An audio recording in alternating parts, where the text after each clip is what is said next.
Hello students, अभी हम लोग कैलकुलस पढ़ रहे हैं और कैलकुलस में क्या पढ़ रहे हैं, क्वेश्चन को देखिए और पता करिए। तो ये जो चैप्टर हम लोग पढ़ रहे हैं ये एरिया इनक्लोज्ड बाय कर्व पढ़ रहे हैं हम लोग। ये बहुत ही इंपॉर्टेंट क्वेश्चन है, एकेडमिक और कॉम्पिटिटिव दोनों ही व्यू से। और ये मुझे एप्लीकेशन ऑफ डिफिनिट इंटीग्रेशन के अंतर्गत पढ़ना है। मतलब ये कि डिफिनिट इंटीग्रेशन का क्या यूज है, उसके अंतर्गत इसे पढ़ा जाता है। इसीलिए इसे कहा जाता है कि ये एप्लीकेशन ऑफ डीआई है, मीन्स निश्चित समाकलन का अनुप्रयोग है। अनुप्रयोग मीन्स एप्लीकेशन। क्वेश्चन एक बार हम रीड कर रहे हैं एज अ यूजुअल। कह रहा है कि एरिया निकालिए, क्षेत्रफल निकालिए। और पहले ही मैंने बोला था कि एरिया हमेशा क्लोज्ड फिगर का निकलता है, बाउंडेड बाय द, और एक आया है एलिप्स, लिखा हुआ है एलिप्स, ELLIPSE, एलिप्स लिखा हुआ है। हिंदी में इसे दीर्घ वृत्त कहा जाता है, यानी वृत्त के पहले दीर्घ लगा दीजिए तो ये दीर्घ वृत्त है। और उसका इक्वेशन दिया हुआ है, क्या है उसका इक्वेशन दिया हुआ है, x² अपॉन a² और प्लस में y² upon b² is equal to 1। और एक और कंडीशन मेंशन किया है बगल में कि a ग्रेटर देन b है, यानी a का जो वैल्यू है वो b से बड़ा है, ऐसा कह रहा है। तो सबसे पहले तो मुझे ये जानना है कि एलिप्स होता क्या है। तो आज हम लोग पढ़ रहे हैं भले ही एरिया इनक्लोज्ड बाय कर्व, लेकिन आपको एलिप्स के बारे में हम शॉर्ट डिस्क्रिप्शन आपको बताएंगे। अगर आप एक्चुअली एलिप्स आपको 11th क्लास में पढ़ना है, और फिर भी अगर आप एलिप्स के बारे में कुछ नहीं जानते हैं तो अभी जो लेक्चर वीडियो मेरा चल रहा है इसे आप ध्यान से सुनिए। आप एलिप्स के बारे में शॉर्ट इंफॉर्मेशन तुरंत कलेक्ट कर लेंगे। इसमें x का पावर भी 2 है और y का पावर भी 2 है, फिर इधर स्क्वायर और b² है और उधर है 1। जब a ग्रेटर देन b होता है, क्या बताया मैंने कि जब a ग्रेटर देन b होता है तो उस कंडीशन में जो एलिप्स बनेगा उसका नाम है horizontal ellipse, standard horizontal ellipse. एक हमने क्या बोला, हॉरिजॉन्टल, हॉरिजॉन्टल मीन्स होता है क्षैतिज। तो ये जो जब a ग्रेटर देन b होगा तब, और अगर a लेस देन b होगा तो उसे कहते हैं स्टैंडर्ड वर्टिकल एलिप्स। यानी एक होता है हॉरिजॉन्टल और एक होता है वर्टिकल। और आपने पढ़ा होगा प्रीवियस क्लासेज में कि जितने सारे प्लैनेट हैं वो सभी प्लैनेट सूर्य के चारों तरफ दीर्घवृत्तीय कक्षा में परिक्रमा करते हैं, ऐसे हिंदी में पढ़ते होंगे। इसीलिए कहा जाता है कि जितना भी प्लैनेट है वो सभी प्लैनेट का जो पाथ होता है वो एलिप्टिकल होता है। प्लैनेट का जो पाथ होता है मूव करने का वो एलिप्टिकल होता है, एलिप्स से ही बना है एलिप्टिकल। और इसी आधार पर केपलर का रूल भी बना हुआ है, केपलर्स लॉ आप पढ़ते होंगे। ओके, फिर भी उससे मुझे नहीं डिस्कस करना है, यहाँ मुझे डिस्कस करना है कि एलिप्स के इक्वेशन से हम फैमिलियर हो पाए। तो क्या दिया हुआ है, given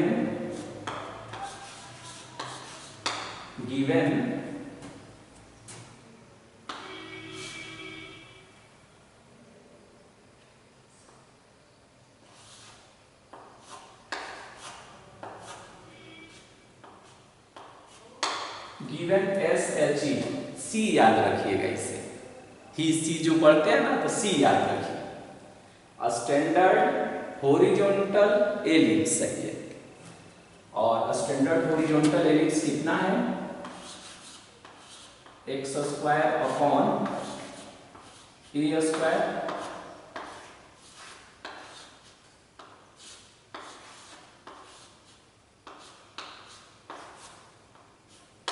y square upon b square is equal to 1 है। अब ये जो देखते हैं आप, जो यहाँ पर मैंने लिखा है C स्टैंडर्ड हॉरिजॉन्टल एलिप्स, तो इसके बारे में कुछ रिमार्क हम बना रहे हैं और उस रिमार्क को आप ध्यान रखेंगे। पहला रिमार्क ये है इसका कि इस कंडीशन में जो है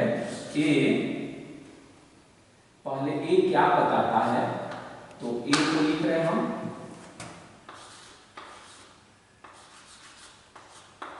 सेमी मेजर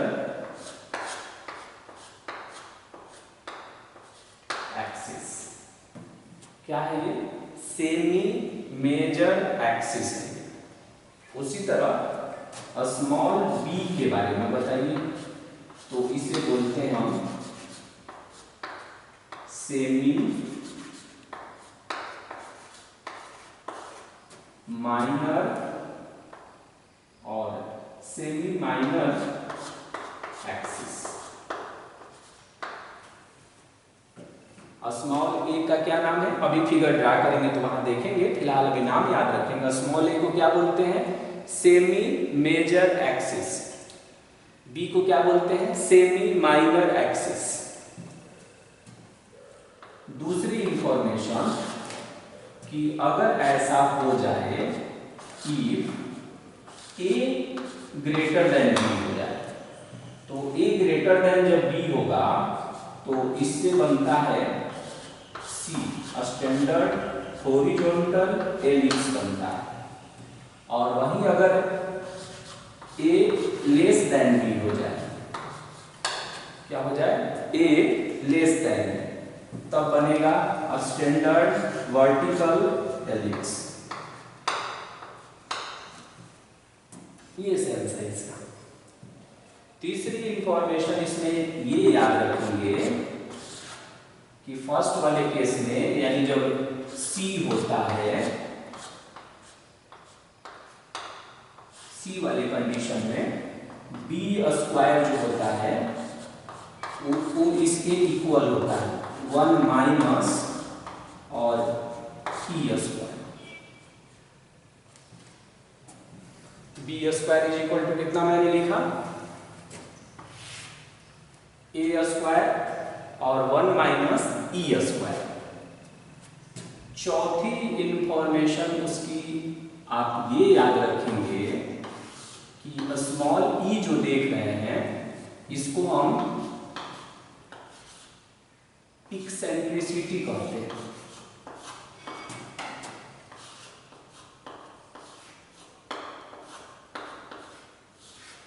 इक्सेंट्रिसिटी और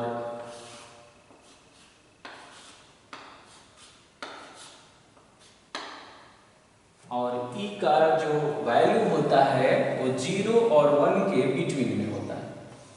यानी ई एलिप्स वाले कंडीशन में ये याद रखना चाहिए आपको, ये हमेशा ऑब्जेक्टिव में पूछी जाती है हमेशा, कि एलिप्स में जो स्मॉल ई होता है, ये स्मॉल ई वो नहीं है जो कैलकुलस में पढ़ते थे जिसको हम इरेशनल नंबर बोलते थे, वो नहीं है। ये स्मॉल ई का नाम है इक्सेंट्रिसिटी। हिंदी में इसे उत्केंद्रता कहा जाता है और इसकी वैल्यू 0 और 1 के बीच में होता है। किसके लिए, एलिप्स के लिए। अब आप कहेंगे कि इक्सेंट्रिसिटी क्या है, तो इक्सेंट्रिसिटी एक तरह का रेशियो होता है, अनुपात होता है। Distance from a fix point and distance from a fixed line का ये रेशियो होता है स्मॉल। तो उसके बारे में ज़्यादा डिटेल्स नहीं जाएंगे क्योंकि ये एलिप्स जो है ऑलरेडी एक बहुत बड़ा ये चैप्टर है 2D का। फिलहाल बस ये याद रखिए कि स्मॉल ई को इक्सेंट्रिसिटी कहा जाता है और ये एक तरह का रेशियो होता है और इसका वैल्यू हमेशा 0 और 1 के बिटवीन में होता है। किस कंडीशन में, एलिप्स के। इतने सारे इंफॉर्मेशन आपको याद रखना चाहिए हमेशा। जैसे ही आप इस इक्वेशन को देखते हैं तुरंत आपके दिमाग में आना चाहिए कि small a is equal to semi major axis, small b semi minor axis.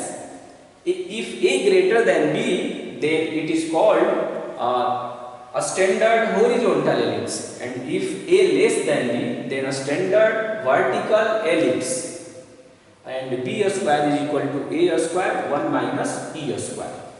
Okay, और जो एग का जो शेप होता है एग का, तो पूरे एग को अगर हम देखेंगे तो उस कंडीशन में वो 3 डायमेंशनल फिगर हो जाएगा, लेकिन उसका एक व्यू देखिए, किसी एक साइड से अगर उसका पिक लिया जाए तो जो शेप दिखती है करीब करीब वही शेप जो है वो एलिप्स का होता है। ओके, तो अब इसको पहले हम ट्रेस करेंगे कि एलिप्स जो है स्टैंडर्ड, तो यहां पर किसको हम ट्रेस करने वाले हैं, tracing of standard horizontal ellipse. तो अब देखिए हॉरिजॉन्टल एलिप्स जब मुझे बनाना होगा तो हमने एक रफली ड्रा कर दिया।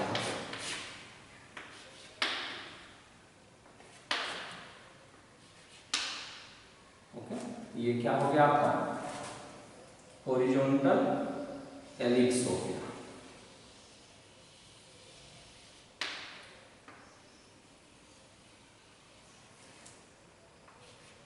ये आपका एक्सिस है, एक्स एक्सिस है, ये आपका डैश है, फिर ये एज यूजुअल वाई है, और ये पोर्शन जो है वाई का डैश है, और ये जो है तो सेंटर जो होता है सेंटर, तो इसका जो सेंटर होता है एलिप्स का ये ओरिजिन पर होता है, इसीलिए इसे स्टैंडर्ड कहा जाता है। सर्कल में भी आपने देखा होगा कि स्टैंडर्ड सर्कल का मतलब ये होता है कि उसका सेंटर 0 0 है, तो इसका सेंटर जो है इसका भी सेंटर 0 0 होता है।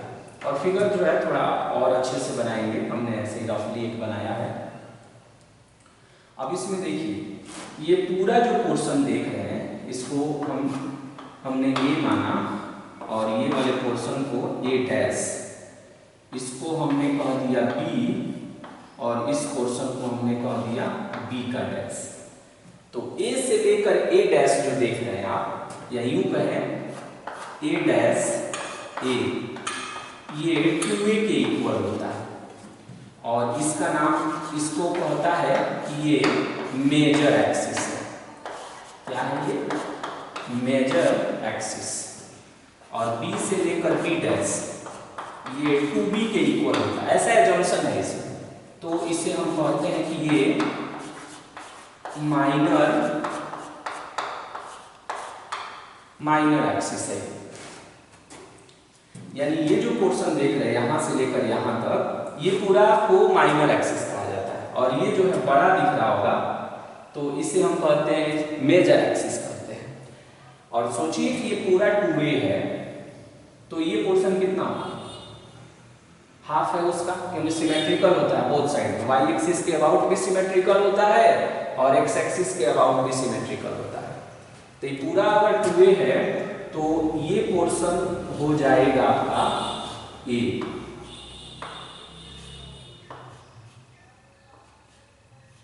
ये पोर्शन कितना हो जाएगा ए हो जाएगा। इसे हम कहते हैं स्मॉल ए। जैसे ही आएगा तो देखिए स्मॉल ए का नाम क्या है, सेमी मेजर एक्सिस। पूरा को कहते हैं मेजर एक्सिस, और उसका आधा रहेगा तो बोलेंगे सेमी मेजर एक्सिस। और उसी तरह ये जो पोर्शन आप देख रहे हैं इसे स्मॉल बी माना जाता है, और इसे हम बोलते हैं कि ये सेमी माइनर एक्सिस है। ये जो पोर्शन देख रहे हैं ये सेमी माइनर एक्सिस है, और ये जो देख रहे हैं ये सेमी मेजर एक्सिस है। और ये चारों जो पार्ट होता है ये आइडेंटिकल होता है। फिगर में थोड़ा सा क्लियरिटी नहीं है, लेकिन अगर इसका एक्चुअल फिगर जब ड्रा करेंगे आप तो आप देखेंगे कि उस कंडीशन में ये चारों आइडेंटिकल होता है। बना दिया हमने फिगर। तो हम क्या करेंगे कि मुझे अगर इसका एरिया निकालना है, कैसे आपने सर्कल का एरिया पढ़ा, पाई आर स्क्वायर होता है, अगर रेडियस आर है तो उसी तरह मुझे इसका एरिया निकालना है। तो सोचिए कि ऐसा प्लानिंग कर सकते हैं क्या, पहले इसका एरिया निकाल लें एक पार्ट, और फिर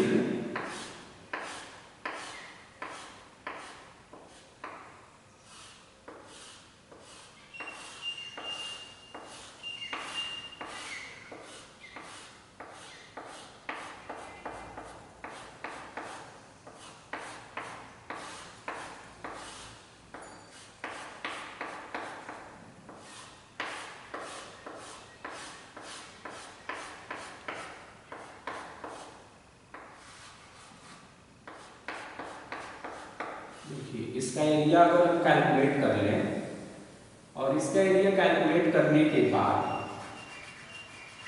हम अगर उसमें 4 से मल्टीप्लाई करते हैं, कितना से, 4 से, तो मुझे लग रहा है कि ये इसका एरिया हम निकल जाएगा। ये एलिप्स का एरिया हम कैलकुलेट करते हैं।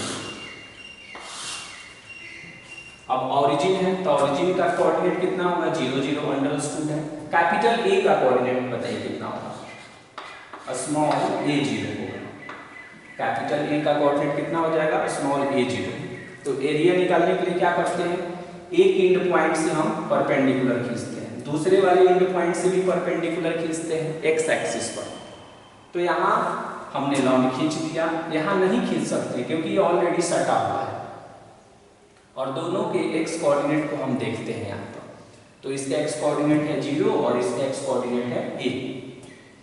ओके, तो अब हम क्या करेंगे कि जब हम फॉर्मूला यूज करेंगे y dx, तो मुझे इक्वेशन से y कैलकुलेट करना चाहिए पहले।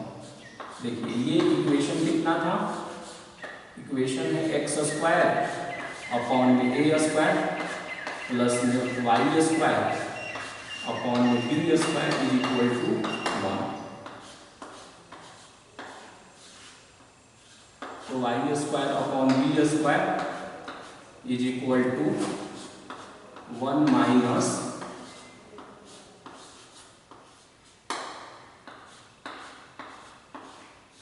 तो y स्क्वायर जब हम करेंगे तो ये हो जाएगा b स्क्वायर, और एलसीएम ले लीजिए, तो a square minus x square और अपॉन में a स्क्वायर। y का वैल्यू बताइए कितना होगा, plus minus b by a और under root a square minus x square. हो गया। y का वैल्यू क्यों निकाल रहे हैं, क्योंकि जब हम फॉर्मूला यूज करेंगे तो उसमें y dx ना करेंगे, तो इसलिए y हमने कैलकुलेट कर लिया। अब देखिए पहले किसका एरिया निकालते हैं हम, एरिया निकालते हैं हम डायरेक्ट ही कर देते हैं, एरिया ऑफ द एलिप्स। इस एलिप्स का क्षेत्रफल निकालना है, तो क्या करते हैं कि 4 इंटू और एरिया निकाल लेते हैं ओ बी ए ओ, मतलब ओ बी ए ओ का एरिया निकालकर और उसमें 4 से मल्टीप्लाई कर देंगे। ये 4 हो गया। अब इसका एरिया निकालेंगे तो इसका एक एंड पॉइंट है,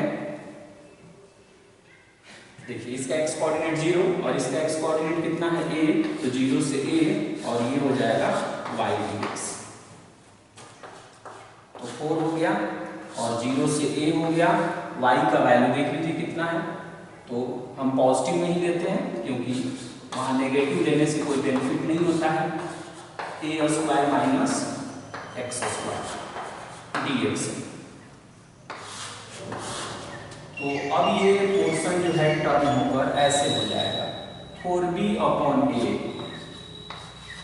4b अपॉन a, और इसका इंटीग्रेशन बताइए, तो x into under root a square minus x square by में 2 और प्लस में आएगा a square by 2 sine inverse x by a, 0 से लेकर a तक। तो अब देखिए 4b बाई ए हुआ, जहाँ जहाँ x है वहाँ वहाँ a रखिए, तो a रखेंगे तो ये 0 होगा। यहाँ बताइए कितना होगा, a² 2 और साइन इनवर्स 1 हो जाएगा माइनस x के जगह पर 0, तो ये पार्ट 0 और ये बताइए कितना होगा, a² 2 साइन इनवर्स और ये 0 आएगा। ऐसा हमने कैलकुलेशन पहले भी किया है सर्कल में, उसी के सिमिलर है, इसलिए हम फास्ट यहाँ कर रहे हैं। ये बताइए कितना होगा, a² 2 हो गया और साइन इनवर्स 1 का वैल्यू, तो साइन इनवर्स 1 का वैल्यू होता है π/2। कितना होता है, π/2 होता है। और यहाँ से कितना आएगा, तो ये 0 होता है, ये पार्ट ही समाप्त हो जाता है। अब देखिए 2 2 ये 4 को कैंसिल कर देगा, एक a से एक a भी कैंसिल हो जाएगा और ये हो जाएगा π/ab²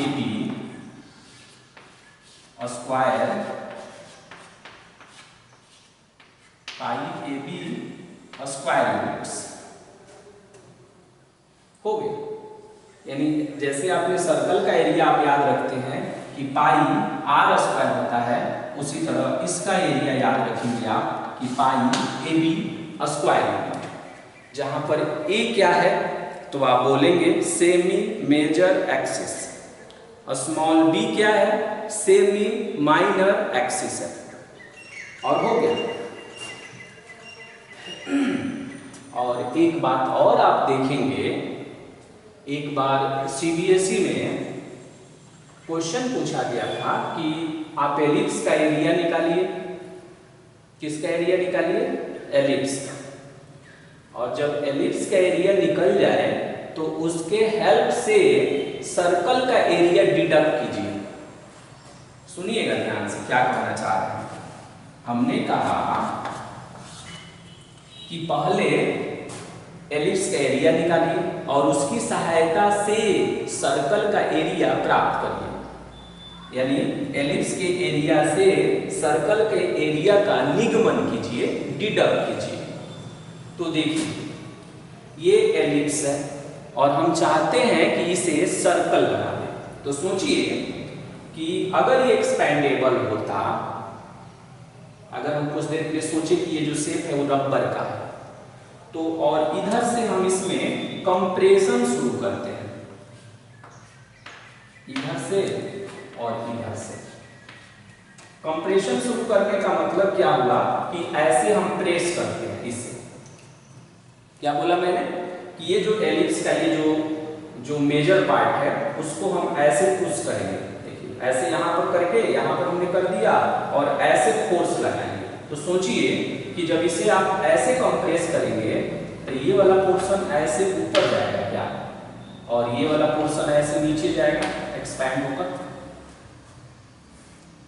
ओके, जब हम ऐसे कंप्रेस करेंगे मतलब कि इस पोर्शन और इस पोर्शन को ऐसे प्रेस करेंगे तो ये पोर्शन दोनों देख रहे हैं ना, ये ऐसे सेंस करेगा। तो आपको ऐसा नहीं लगता है कि जब a b के इक्वल हो जाए, क्या हो जाए, a b के इक्वल हो जाए। देखिएगा ध्यान से, बस इसमें एक छोटा सा एक पार्ट है sir. If a is equal to b, अगर a b के इक्वल हो जाए तो क्या होगा, ये पूरी तरह से राउंड हो जाएगा क्या, पूरी तरह से ये गोल हो जाएगा क्या, कंप्लीट। तो क्या ये सर्कल बन जाएगा क्या। हम कह रहे हैं कि जब आप कंप्रेस करेंगे तो a घटेगा और b बढ़ेगा। हम कह रहे हैं कि एक ऐसे सिचुएशन का इमेजिनेशन करिए कि जब a और b, अभी तो a बड़ा है b से, अभी फिलहाल क्या है, फिलहाल जो स्थिति है या स्पष्ट दिख भी रहा है कि a बड़ा है b से। तो जब हम उसे कंप्रेस करेंगे तो क्या ऐसी स्थिति आ सकती है कि a b के बराबर हो जाए, तो आ सकती है। a घटेगा b बढ़ेगा, तो एक ऐसा वक्त आएगा जब a और b जो है दोनों इक्वल होगा, और उस कंडीशन में जब a और b इक्वल होता है तब ये कहलाता है सर्कल। क्या कहलाता है ये, सर्कल। यानी a और b बराबर हो जाएगा तब ये सर्कल हो जाएगा। तो उस कंडीशन में एरिया ऑफ सर्कल निकालना है। तो देखिए पाई हो गया, ए और बी दोनों बराबर है तो ए को हम आर मान लीजिए तो बी भी आर हो जाएगा। तो देखिए दोनों मल्टीप्लाई हो गया तो देखिए कितना हो गया ये पाई आर स्क्वायर हो गया। देखिए इस तरह भी हम सोच सकते हैं।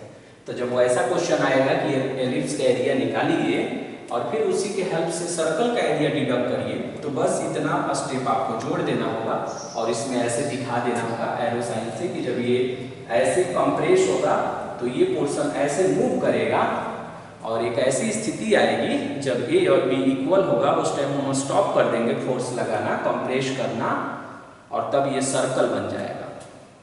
तो देखिए कितना आसान है ना, पाई ए बी। तो ए क्या है सेमी मेजर एक्सिस, बी क्या है सेमी माइनर एक्सिस। जब वृत्त बनेगा तो ए और बी दोनों बराबर होगा और उसे ही तो रेडियस कहेंगे ना। आपको मालूम है कि जब ए और बी इक्वल हो जाए तो वही तो रेडियस कहा जाएगा और रेडियस को हमने आर सिंबल से लिख दिया। तो देखिए पाई ए के जगह पर आर, बी के जगह पर भी आर और मल्टीप्लाई किए तो पाई आर स्क्वायर हो गया। एक मेजर क्वेश्चन है कि सी ऐसे बनता है तो एस भी ई कैसे बनता है। तो देखिए ये है स्टैंडर्ड हॉरिजॉन्टल एलिप्स। क्या है स्टैंडर्ड हॉरिजॉन्टल एलिप्स। तो आप दो सिचुएशन को देखिए, एक सिचुएशन ऐसा देखिए,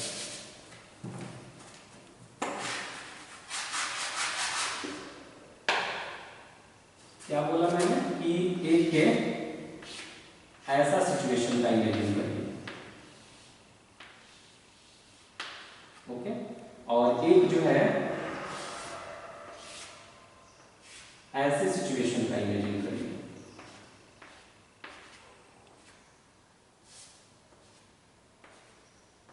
ऐसे तो देखिए ये जो देख रहे हैं, ये जो आकृति है, ये जो शेप दिख रहा है ये सी है, मतलब कि हॉरिजॉन्टल एलिप्स।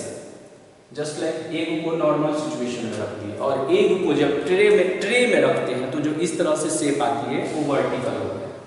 तो ये जो है स्टैंडर्ड हॉरिजॉन्टल एलिप्स है और ये जो है स्टैंडर्ड वर्टिकल एलिप्स। ओके, तो दोनों को हमने एक शॉर्ट में बता दिया कि ये क्या है। तो इसको आप कहिएगा कि ये सी है और ये क्या है एस भी ई। ओके, तो इस बात को ध्यान में रहेगा। तो ओके, अब हम लोग नेक्स्ट में और प्रॉब्लम को डिस्कस करेंगे। हो गया।